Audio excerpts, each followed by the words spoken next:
What private equity might mean for a firm's audit status. More and more accountancy and audit firms are considering PE investment, but they need to understand the impact on their audit status under ICAEW regulations and FRC rules. For partners considering retirement or wanting to boost investment, private equity (PE) may prove attractive. While private equity investment is an emerging trend, it's vital to understand exactly what PE investment will mean for the future of a firm and its employees. PE appetite for investment in accountancy and audit firms has largely been driven by perceptions of a fragmented market ripe for consolidation, the offer of consistent revenue streams, and substantial growth potential for acquired firms, especially in the expansion of accountancy and associated service lines. Some UK firms have secured PE funding and have ensured they remain compliant with the audit regulations through consultation with ICAEW. However, it is critical to engage ICAEW and other bodies to scrutinise the often complex legal agreements. ICAEW and the Financial Reporting Council are urging firms looking to take on PE monies to get in touch in the early stages of a transaction for support in navigating the intricacies of the eligibility criteria.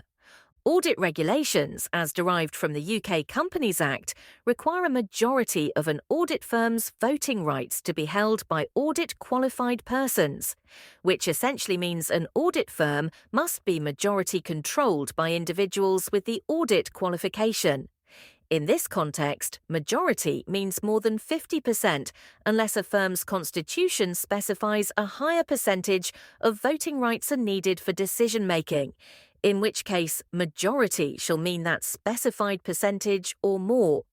Elaine Griffiths, Director of Regulatory Practice in Professional Standards at ICAEW, says, "It can be challenging when you've got external investment because investors might want to control all the companies that they're investing in. You can understand why investors might want to have some protective measures in place to safeguard their investments." So far, PE investors doing deals with accountancy firms haven't been put off by the audit eligibility criteria. They are indeed finding ways to comply with the audit regulations and ensure a deal succeeds. Some of the ways include setting up a separate audit entity whose ownership and control structure meets the requirements of the audit regulations, such as in the case of the Evelyn Partners and Apax deal, due to complete this year.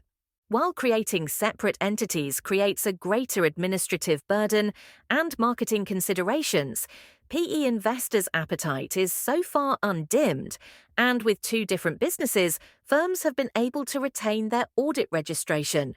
While a majority stake is more than 50%, some audit firms may have clauses in their governance arrangements that specify higher thresholds.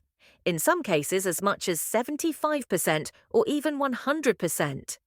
Even before you look at private equity investment, firms will have a mix of partners and may not have enough audit-qualified people to hit those higher thresholds, Griffith says. Last September, the Financial Reporting Council published an open letter to audit firms and supervisory bodies confirming that it was not opposed to external investment in principle and acknowledged potential benefits, including increased investment in audit quality, innovation, and market choice. However, the regulator emphasised the need for firms to manage risks, particularly those concerning conflicts of interest, and engage with their supervisory bodies. Partners might come to us with a governance proposal. We need to make sure it's not just artificial. Something might work on paper, but actually the external investors might still be able to exert influence. When you're looking at the control, it has to be all matters that direct the firm's overall policy or alter its constitution. So if you have to go to a third party for approval of something material, that's potentially not giving you unfettered control, Griffith says.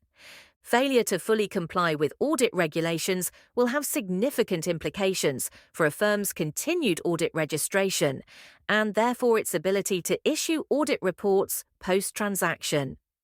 Julie Matheson, partner at law firm Kingsley Napley, specialises in regulatory issues for the accounting sector. Post-transaction, the constitutional structure of the firm will also have implications for whether any other applications are required, such as audit affiliate applications for newly created entities that might hold ownership interests in the audit firm, and indeed whether the firm can even continue to describe itself as a chartered accountant.